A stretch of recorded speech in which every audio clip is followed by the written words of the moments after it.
How do they do it? Somehow, boys and girls, somehow AEW pulls it out of the bag with shitty builds. What's going on, guys? I'm Matt the Misfit. Welcome to another episode of the Misfit Wrestling Podcast. This is your AEW All Out 2023 review. If you like this video or listen to this video, wherever it is, hit that like button, comment down below, hit that subscribe button, youtube.com/@MisfitWrestlingPodcast. You can also follow the social medias, Misfit Podcast TV on Twitter, Misfit Wrestling Pod on Instagram, the audio outlet, Spotify, Amazon Music, iHeartRadio, Google Podcasts, Stitcher Radio, are available on Stitcher, whatever, Audible, and Pandora. Now, originally, I was supposed to have up a Stardom review. However, I haven't gotten a chance to get to it. So, after I'm done recording this show, this particular podcast, I'm going to review the Hiroshima show that took place earlier this morning, which I thought was actually very, very good. Some weird decisions that I still am not a fan of, but the matches were good and all that stuff here. This show, however, all I'm going to say here, and you'll see it in the thumbnail, that CM Punk or AEW will move on without CM Punk, and they will be just fine. Because throughout the night, nobody tried to take over the show with CM Punk chants. They tried. There are several people that tried, and they were booed out of the building. Takes a lot for Chicago to boo one of their own. Just saying. But I'm not going to talk about CM Punk tonight because I want to talk about this incredible pay-per-view. This felt like old AEW to me. Back around 2021, where we had that excellent, probably show of the year with, Punk's debut match with Darby Allin and the debuts of Bryan Danielson and Adam Cole. We've seen the excellent steel cage match with, the Lucha Brothers and the Young Bucks, the debut over there as well as Ruby Soho and all that good stuff. That was awesome. Then that was the first review I ever did on this show, on this podcast, rather. Though you're not going to find that on the audio outlets because it was not very good of a review. But the podcast is up on the YouTube channel. Very first thing I ever did on here. But this show was headlined by Orange Cassidy and Jon Moxley for the AEW All Atlantic Championship, the International Championship. We've seen two excellent matches.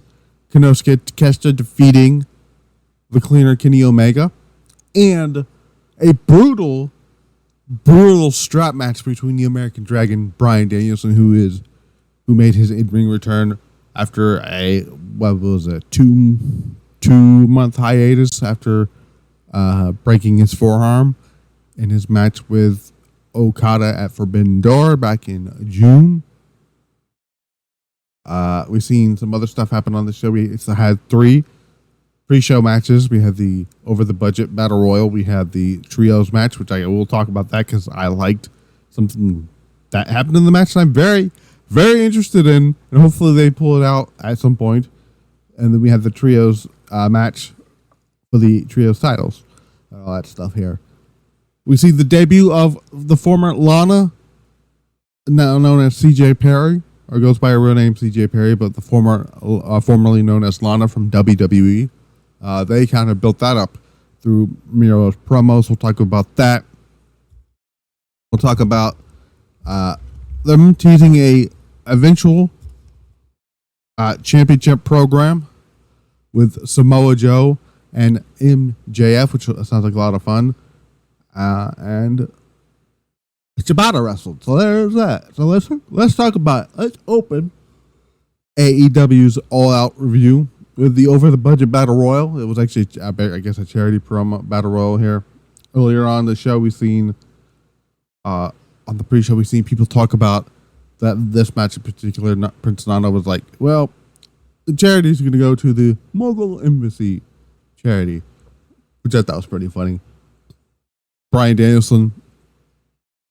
I did a little tribute to Bray Wyatt when he was talking about, the last time I was in a strap match, I was against somebody that I love, and we beat the shit out of each other. And then he was talking about that incredible strap match with Bray Wyatt back at WrestleMania, at the Royal Rumble 2020, which is the best Fiend match, the best match Bray Wyatt had with that character.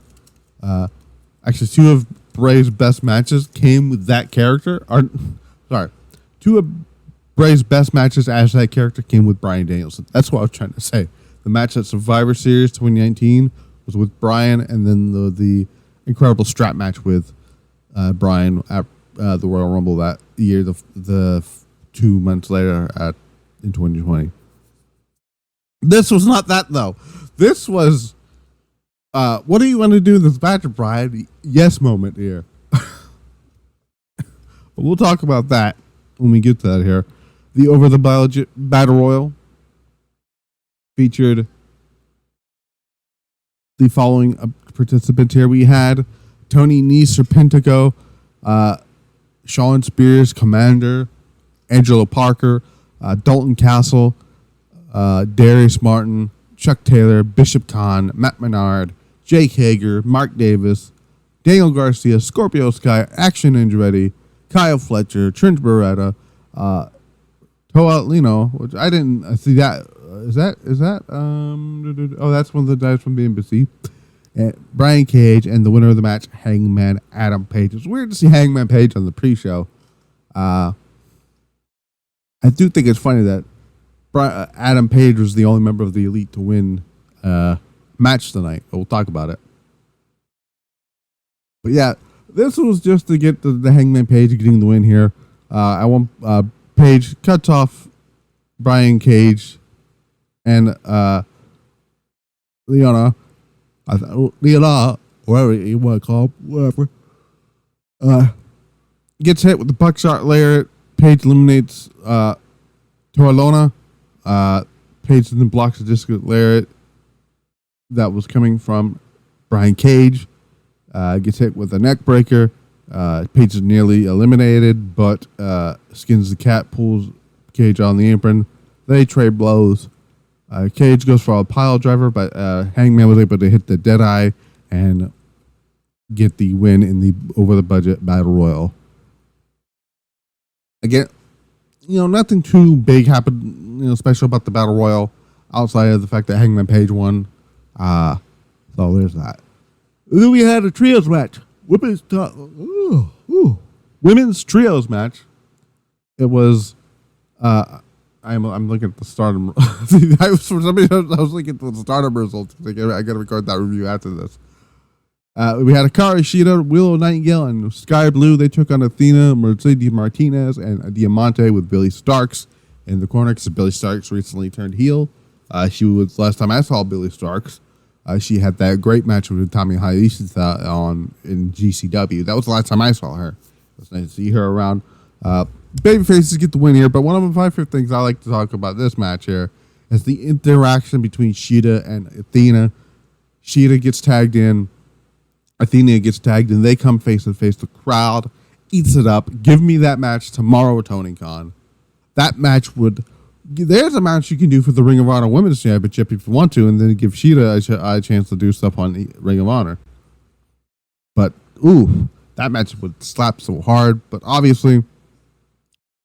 Sky Blue being from Chicago hits the Code Blue, gets the pinfall on to who was it? Who did she pin? I'm going to go with Diamante, maybe. I missed the finish of who got pinned on, but Code Blue on to whoever it was, and the team of the Babyfaces get the win here at 8 minutes and 28 seconds. The Acclaim defeated Jeff Jarrett, Satnam Singh, and Jay Lethal. This is only done to get Dennis Rodman on the show, which I'm kind of a little upset that they didn't put Christian Cage on this the segment last night on Dynamite Rampage. Because that would have been hilarious to have the whole father thing there. That'd been kind of funny there. But again, this was just nothing here. Mic drop onto Jay Lethal. 1, 2, 3 gets the win, retains the championships. 5 minutes 56 seconds. Boy, I don't like the fact that the House of Black wins the trios titles back in February when they defeated the Elite at Revolution, and ever since then they had been on every like the main card of every pay-per-view outside of Forbidden Door.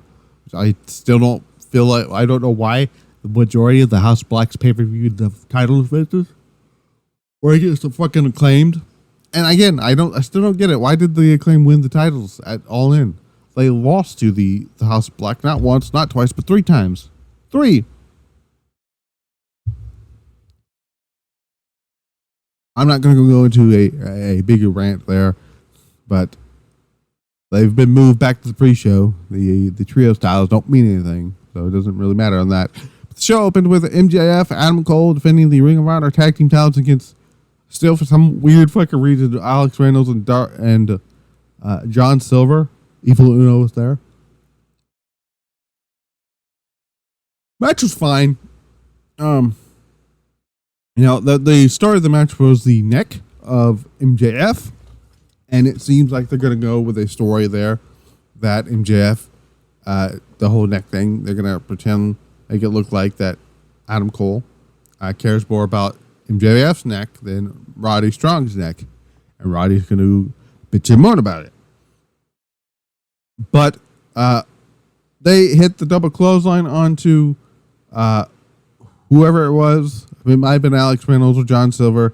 Gets the pinfall, 14 minutes and 7 seconds, and the obviously Adam Cole and MJF retained the tag titles. This other thing I love, and this is something I'm very intrigued by here. Samoa Joe comes out for his match with Shane Taylor to defend the Ring of Honor World Television title. As MJF was walking up the ramp, Joe bumps into MJF. Not bumps into MJF, but he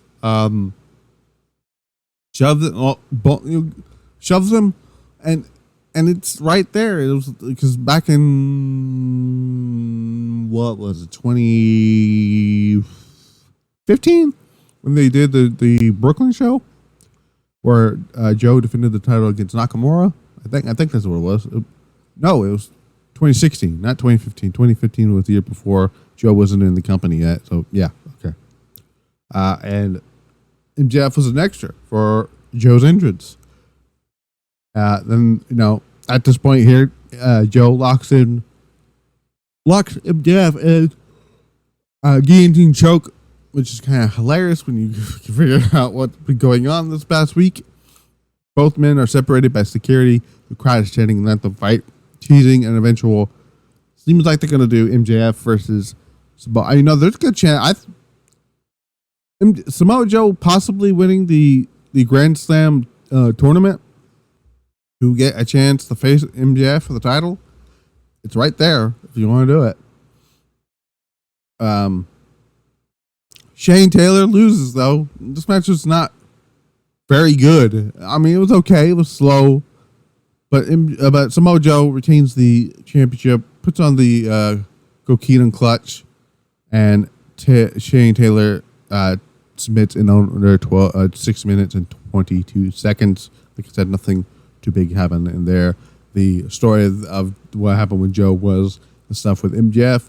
I do wish now that CM Punk had lost it all in to make this whole thing make a little bit more sense or mean a little bit more.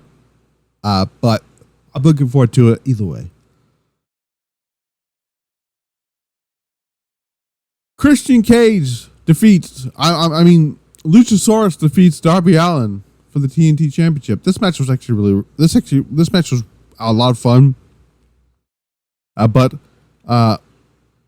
Luchasaurus hits Darby with a series of tombstone pile drivers and a lariat to get to the back of the head to get the pinfall. And after the match, Christian Cage is getting ready to hit the concerto onto Darby Allin. He does actually hit the concerto on Darby Allin, who's already injured at this point here. Medical staff then came out to attend to Darby Allin alongside Nick Wayne. and a few other of the roster members. I think it was Sean Spears and a few other ones. I don't remember who the other people were. But are they writing off Darby Allin? Who knows? Who knows? I was actually surprised by this. I really thought Darby Allin would have got the win here. But it looks like they're not going to do that. I was really under the impression they were going to have Darby Allin win and then possibly go into a program with Malachi Black. Maybe they turn. There's a good chance they might turn the House of Black into baby faces, or an anti-hero team, and then the House of Black could probably go after the Blackpool Combat Club. Though that shit, I really wish when I get to the Claudio shit. Now I'll let you know what I mean by that. But yeah, this is like a very good match, but very surprised that Darby Allin took the loss here. Another match that was actually was fine for what it was. No, I was bored through most parts of it. Was Miro versus Powerhouse Hobbs. Miro gets the win with the game over. 15 minutes or 33 seconds. What I thought was kind of funny about this entire match was the crowd chanting meat in every little thing. Here was like holy meat, and they're like, what was the other one here? There was like I had tweeted out that, which I thought was pretty funny. I said, if I can find the tweet here, if I can find the tweet. I'm trying to find it here. Let's see. I'm trying to find. Excuse me here. I'm trying to find my tweet here. It's pretty funny. Let's see.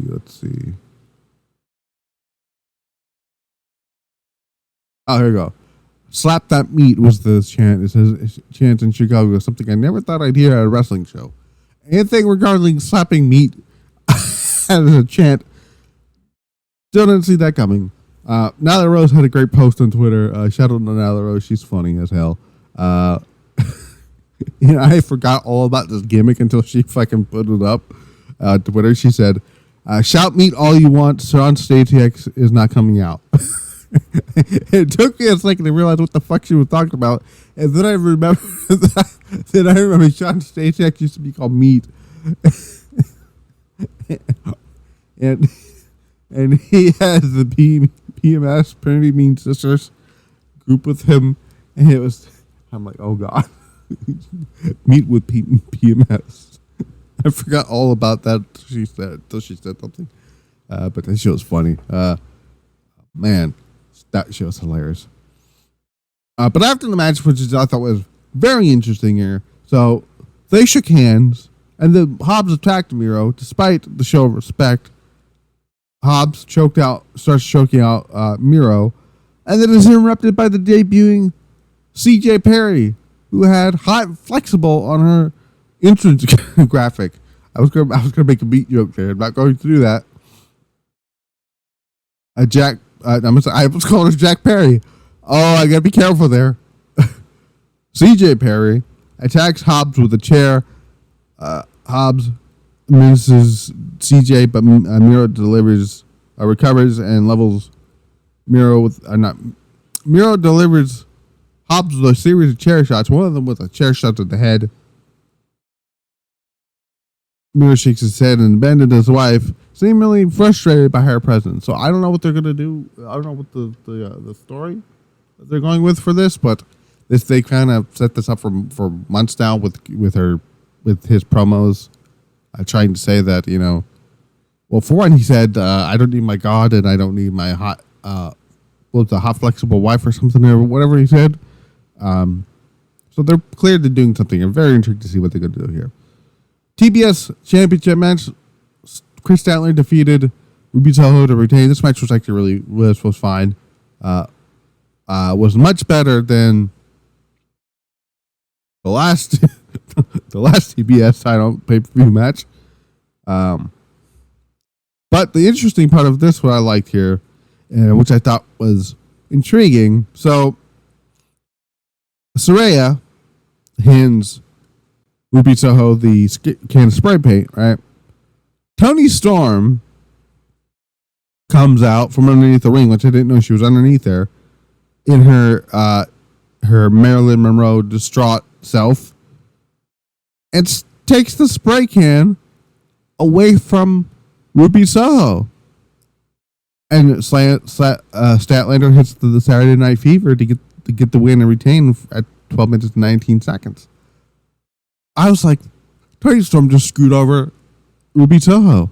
And I'm like, well, if I got screwed over in my championship match at the biggest wrestling event of all time in front of 81,000 people, I'd be pissed too. So it's justified here. They're probably going to go to a three-way. That sounds fucking terrible. A triple threat match with Ruby, Saraya, and Toni Storm, because I think the match they want to build towards is Toni Storm and Saraya, with hopefully Toni Storm winning the title back. Because again, I'm still not over the fact that they did the whole Toni Storm drops the title to Sheeta to give Sheeta a moment and then immediately lose it to Saraya because it's a hometown pop thing. Still don't like that shit. What I did like, and what I thought wasn't shit, and what I thought was such good shit, the strap match. Bryan Danielson, Ricky Starks, the other American Dragon, the Dragon, Ricky Steamboat, was on commentary for this match here. Bryan Danielson enters the final countdown, which I was very, very pleasantly surprised because we were under the impression it was only going to be a one-night thing at Forbidden Door.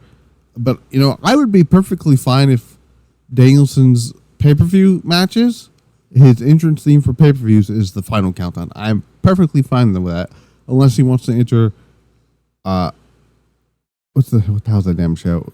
Grand Slam with that song. That's fine too. Precisely Bryan Danielson back. This is just, they were beating the shit out of each other with the strap. Like, they were fucking bleeding everywhere. They were beating the hell out of each other here. Harkens back to the days with Terry Funk and the brilliant people who've had like disturbing dog collar matches and the fucking bull rope shit and all that stuff here. Bryan Danielson whips Starks more with the strap. I don't know exactly what busted Bryan open. It might have been the strap itself. Steamboat shouts, "No disqualification," which Ricky Steamboat is a gem. Man, Ricky Steamboat's the best. He's fucking awesome.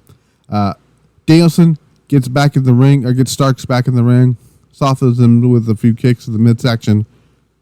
Danielson wins up with a series of running drop kicks into the corner, his patent, drop kicks that he does. Starks lands a lariat on Danielson, turning him inside out. Both men are down. The crowd is chanting, "This is awesome!" Just really justifiably so. They just struggle to get to the knees. Bryan gets to his knees. They crawl until dawn, going bloody forehead to bloody forehead. They fight to their feet and whip each other with the strap back and forth there. Starks whips Danielson back to his knees. Danielson fires up, whipping him to the strength there. Then near the end of the match here, Danielson yells, "It's time to kick his fucking head in," which I love that. I love that line. I love that catchphrase from Bryan. Danielson proceeds to do just what he said he was going to do. Locks in transitions to a choke onto Ricky Starks. Starks starts turning into to purple and basically passes out at 16 minutes 40 seconds. Bryan Danielson gets the win here. That is awesome to see. Bryan Danielson back, having a strap match, beating the shit out of somebody with a strap match. I thought it was pretty cool. After the match here, we had Nigel McGuinness, who was on commentary for the entire show. They changed it up. At the beginning of the show, we had Excalibur, Nigel, and Calvin Kelly, And then throughout the night, it was Kevin Kelly there. Then we had, I think JR was there at one point. And then I believe we had, like we said, Ricky Steamboat, Taz. And there was another one. I can't remember who it was. A match I wasn't too fond on. Eddie Kingston and Katsuyori Shibata taking on Wheeler Yuta and Claudio Castagnoli. Listen, I'm going to be honest with you.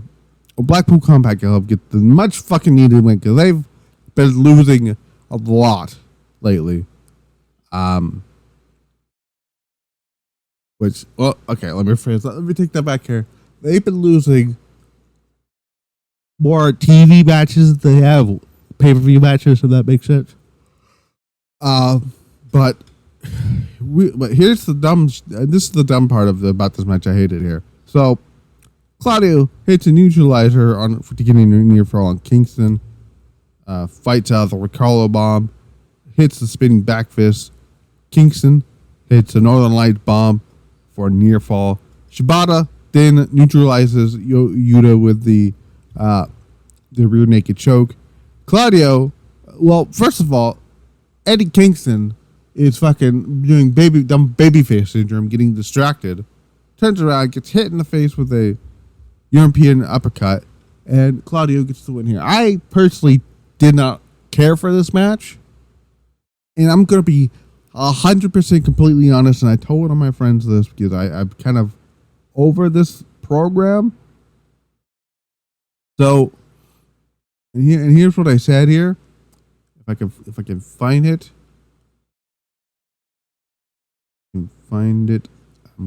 I have zero interest in a Kingston Claudio match after tonight.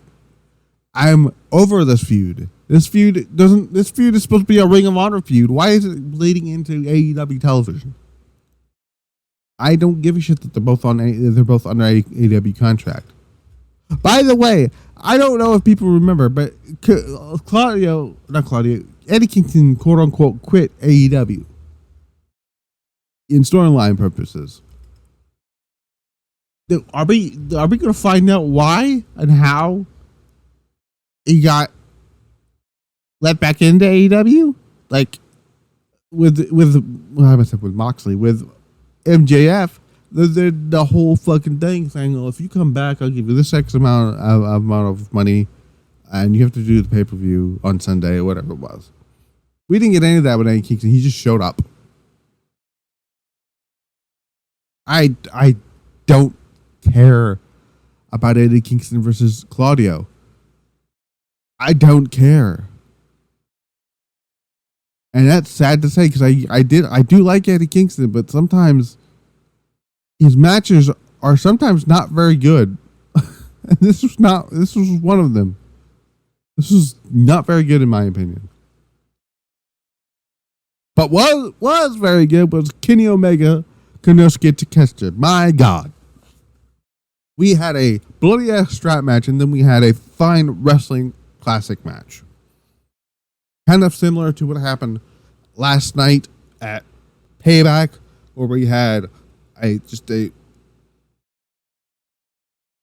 hardcore beat 'em up match with the tag team titles with Judgment Day and Owens and Zayn, to the main event being just a standard straight up classic wrestling match between Nakamura and Rollins. This is kind of the same situation here. But let's talk about this match here. So Kenny Omega paid homage to the first wrestling gear he ever wore, which was the red, green, and orange color scheme that he, like I said, first wore in DDT Pro Wrestling, a nod to his shared history with Konosuke Takeshita. This match was incredibly crazy here. At one point, we're just going to skip through most of the match here because I don't feel like I can do this match any justice here. But Takeshita dodges a V-trigger from Kenny Omega. Both men flip out of suplexes. Takeshita hits a forearm. Omega hits a V-trigger. Konosuke Takeshita hits a running lariat. Both men are down. fans are chanting, "This is awesome." By the way, I want to point out again, Chicago's behind, not almost said behind Kenny Omega, which I thought was very interesting. Omega powers out of a powerbomb attempt by Takeshita. Omega hits a powerbomb V-trigger combo for near fall. Omega hits another V-trigger. Takeshita counters a one-winged angel for a near fall, then hits a German suplex for near fall. They trade blows. At one point, we go to the top rope here, and Konosuke Takeshita powers out of what looked to be an avalanche one-winged angel. Like, did Kenny Omega watch Nakamura last night and be like, I want to do what Nakamura did? Well, he didn't. Konosuke Takeshita did with the avalanche blue blunder bomb for the top rope, gets a near fall. Takeshita hits a huge knee strike for a near fall. Omega dodges a screwdriver attack from Callis, who has stuck one into the ring canvas here. Omega hits Takeshita with a ripcord V-trigger and then hits a standard V-trigger.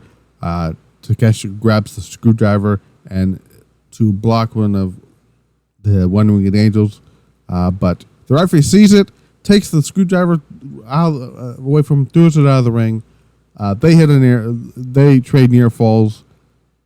Takeshita hits a huge running knee strike for a near fall, drops the knee pad, and hits the huge butterfly knee strike for the win. 22 minutes and 20 seconds. Konosuke Takeshita, the right person, won here. And you get a big rub here from Kenny Omega on pay-per-view. So, and I said this again to one of my friends, getting a huge win over, let me see where I can find it. So getting a singles win over Kenny Omega on pay-per-view is a huge deal, and it's going to work out very, very well for Konosuke Takeshita. They're going to looks like they're going to strap the rocket to his back, and rightfully so. So, yeah. Bullet Club Gold defeated FTR and the Young Bucks. Now, I'm going to set this record straight here. This is my opinion on this whole thing here. I kept seeing people saying, "Oh, the Chicago crowd are booing the Young Bucks." No, from what I keep hearing is somebody starts a CM Punk chant and immediately gets booed. That's what that was. Punk chant getting booed. But what was nice to see here was Jay White hitting Cash Wheeler with a Blade Runner. And I guess Colton covers to get the pin. 21 minutes or 41 seconds. This match to me was okay. Nothing like too much to write home about here. But I'm glad that the Bullet Club Gold is getting a match here. I get to win here. So far, Bullet Club Gold has been undefeated as a team on pay-per-view, and an interesting a very interesting stat that in singles matches and I guess tag matches or whatever, in matches in general, Jay White has not been pinned or submitted. Other people have in his matches, but not him. They're protecting him hard. I can see, like I said, don't be surprised if Jay White wins the AEW Championship sometime in 2024, because they are doing wonders with him right now. And now that Bryan Danielson's full time on Collision going forward, possibly give me Bryan Danielson versus Switchblade Jay White. Oh boy, that's gonna be good. Main event: Jon Moxley defeats Orange Cassidy to win the All Atlantic Champion. I said it again. I tried to say it earlier. The International Championship. This match was really designed to help establish Orange Cassidy as a main event level star here. I can't even do this match just as well. This was really, really, really good main event. Few Death Rider attempts here. He hits one Death Rider. Moxley Cassidy kicks out, Moxley hits a few lariats. Cassidy recovers. There was one point that the floor mats on the outside, the concrete was exposed. Moxley tried to go for a pile driver, but Orange Cassidy hit the, oh my god, what was it called? What the fuck was it called? The move that he does, the beach break. That's what it was. Beach break. He hits the beach break. Tries to get a count out. Didn't much work there. But Orange Cassidy then gives Moxley the bird, and Moxley hits the Death Rider, a devastating Death Rider, for the win, and winning the title at 19 minutes and 43 seconds. And that's how AEW's All Out show ended, with Blackpool Combat Club coming to the ring to celebrate with Moxley. And once again, the Shield is at the top of the game with championships. You got Roman Reigns over there on SmackDown whenever he decides to appear as the Universal Champion. We have Raw with Seth Rollins as the World Heavyweight Champion. We saw him defend against Nakamura at Payback. And now we have, I said Orange Cassidy, we have Jon Moxley as the International Championship. Or champion, not in championship. So I thought that was pretty cool. The show actually ended, though, Orange Cassidy hearing the crowd cheer for him, saying, "Thank you, Orange," chants, raises his bloody fist to end the program. So, All Out overall, solid pay-per-view. Hopefully a step into the right direction as what Vince McMahon would call, after the whole Benoit incident, the first step in the healing process, which is what that reminded me of. And this again reminded me of the old AEW. Again, AEW, like I said yesterday during the Payback review when I talked about CM Punk getting fired, they will be fine. They were fine before CM Punk, and they will be fine long after CM Punk. They're not going anywhere. They're not going to lose money for this. They're not going to do anything like that. It's better off for AEW to not have him around. And it shows. Because I have not heard, and you know what's even funnier? We have, this show happened, and not one fight happened. We didn't hear anything about anybody getting into a fight. We didn't hear about anybody having issues. We didn't hear people saying, saying something stupid on camera, and then Punk is getting set off by that, or anything stupid like that. No one told anybody that donuts were better than muffins, which I put that tweet out as a joke. I said, donuts are better than muffins, and with CM Punk saying, "You have a fucking problem with me? You want to go?" as a joke, which I thought was pretty funny. But we do have some updates from the media scrum, obviously, that took place afterwards. First of all, AEW Wrestle Dream tickets for that show for Sunday, October 1st in Seattle. Tickets will go on sale on Friday at 10 p.m. Eastern, not Eastern time, Pacific time. I don't know what that is, Eastern time. Tony Khan was asking about if they were going to run the United Center for next year's All Out. He said he may not be able to run All Out at the United Center next year because he believes there's a big show booked for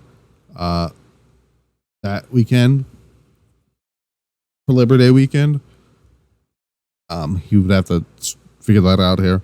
He also said that Wrestle Dream will be a thing going forward as well, because he did mention that it's not always going to be on October 1st, because it just happened this year. October 1st falls on Sunday, but he will find other, days of the month, whatever. It might be like, October 4th next year. Who knows? But there's some other things here. Statlander said on there that she wants to wrestle Mercedes Moné. At this point, I would not bring her in here. Not because I don't want to see her compete with these wrestlers. Just, I don't trust Tony Khan with Mercedes Moné, because the way that he's booking the women's division is exactly why she left WWE in the first place. Bryan Danielson says, puts over Ricky Starks in the media scrum. He puts a lot of things over here.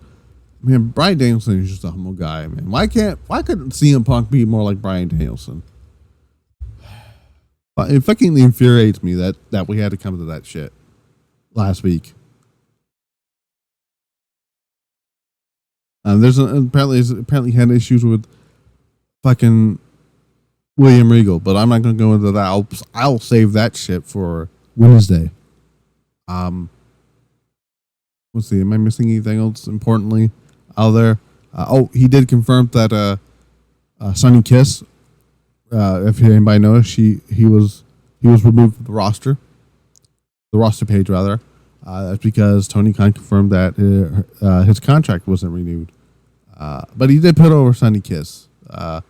Not like he did with on social media rather when who was it? Fuck was her name? Shit. What the fuck was her name? See, she's married to fucking Cedric. What the fuck is her name?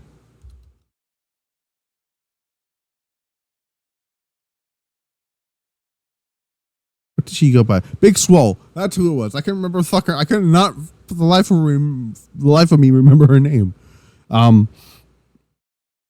Yeah, he put over Sonny Kiss, not like he did with Big Swole, but some about the things that came out of the media scrum that I don't know if talked about. So yeah.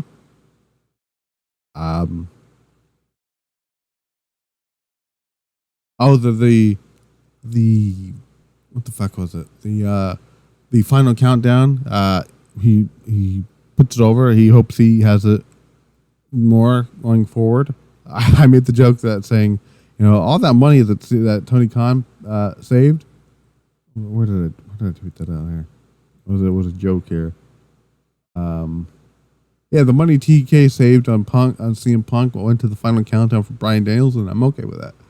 Yeah. So, but yeah, that's all I have to say about AEW's All Out.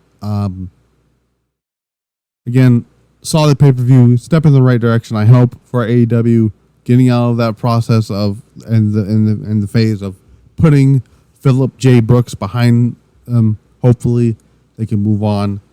They will. They'll be fine. But yeah, I will see you guys back here later for Stardom's Hiroshima show.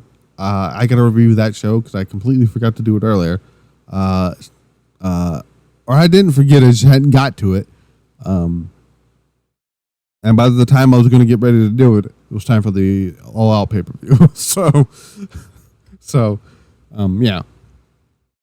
But other than that, I will see you back here for the not pay-per-view reviews on Monday for Raw, hopefully, because it's going to be interesting now with Jey Uso on Monday Night Raw. But until then, I've been Matt the Misfit. This has been the Misfit Wrestling Podcast. Until we get ready to do the starter review, we're out.